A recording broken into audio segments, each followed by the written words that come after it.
ছোট্ট একটি ব্লগে সকলকে স্বাগত জানাই।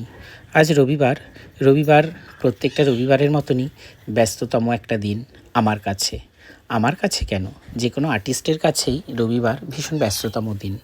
কারণ রবিবার দিন সমস্ত আর্টিস্টরা তাদের স্টুডেন্টদেরকে শেখায়। যারা চাকরি করে তাদের কাছে হয়তো রবিবার দিনটা একটা ছুটির দিন, আনন্দের দিন, কিন্তু যারা শিল্প সাহিত্য এসব নিয়ে চর্চা করে তাদের সবার কাছেই বেশিরভাগ রবিবার দিনটাই খুব ব্যস্ত। যাই হোক, সকালবেলায় ঘুম থেকে উঠে রান্নাঘরে চলে এসেছিলাম। রান্নাঘরে কিছু কাজ ছিল, কাজগুলো সেরে নিলাম। কাজগুলো সেরে আমি চলে এসেছি আমার নাচের ক্লাসে এসে আমি স্টুডেন্টদেরকে ক্লাস নিচ্ছি। আজকে রবিবার হলেও আজকে ক্লাসে স্টুডেন্ট ভীষণ কম এসেছে। তার কারণ পরীক্ষা চলছে। সবাই টেক্সট করে জানিয়েছে যে স্যার এখন পরীক্ষা চলছে, তো পরীক্ষাটা শেষ হয়ে গেলে তারপরে ক্লাসে যাব। তাই ক্লাসে আজকে মাত্র কয়েকজনই স্টুডেন্ট ছিল, ওদেরকে করালাম। যেহেতু আমার এটা একদম বিগিনার্স লেভেলের ব্যাচ, তাই ওদের পেছনে অনেকটা সময় দিতে হয়।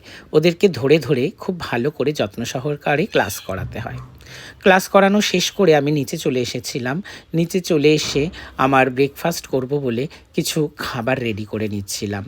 মাইক্রোওভেনটায় খাবার একটা গরম বসিয়েছি, আর এদিকে আমি হাতে অন্য কাজ করছিলাম। রুটি বানিয়েছি, বেগুন পোড়া করেছি, ডিম সেদ্ধ করেছি, আর একটা তরকারি ছিল ফ্রিজে, সেটাই একটু গরম করে নিচ্ছিলাম। আমার মা তো অসুস্থ, মাকে একটু দেরি করেই ডাকি। মা ঘুম থেকে উঠে মেয়েকে ধরেছে সবে। যাই হোক, খাবারটাও গরম করা হয়ে গেছে। খাবারটা গরম করে নিয়ে আমি টেবিলে চলে এসেছি। টেবিলে চলে এসে আমি সকালের ব্রেকফাস্ট করছি। এরপরে যাব আমি বাজারে বাবার জন্য খাবার নিয়ে যাব।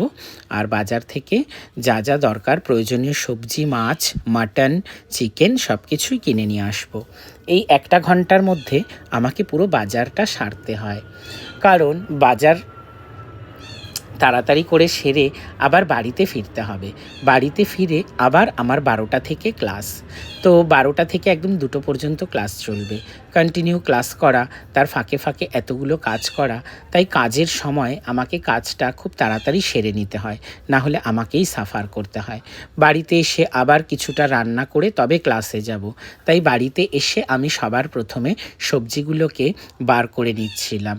সবজিগুলো ভালো করে পরিষ্কার করে ব্যাগ থেকে বার করে পরিষ্কার করে জায়গা মতো রাখতে হবে, তো তাই সবজিগুলো সব ব্যাগ থেকে বার করলাম। আজকে কিনেছি পালং শাক, ওলকপি, কিনেছি ট্যাংরা মাছ, মৌরলা মাছ, পার্শে মাছ, তারপরে কিনেছি কুমড়ো, তারপরে পুঁই মিটুলি, মাটন, বেগুন, চিকেন, অনেক কিছু কিনেছি। তারপরে কেনা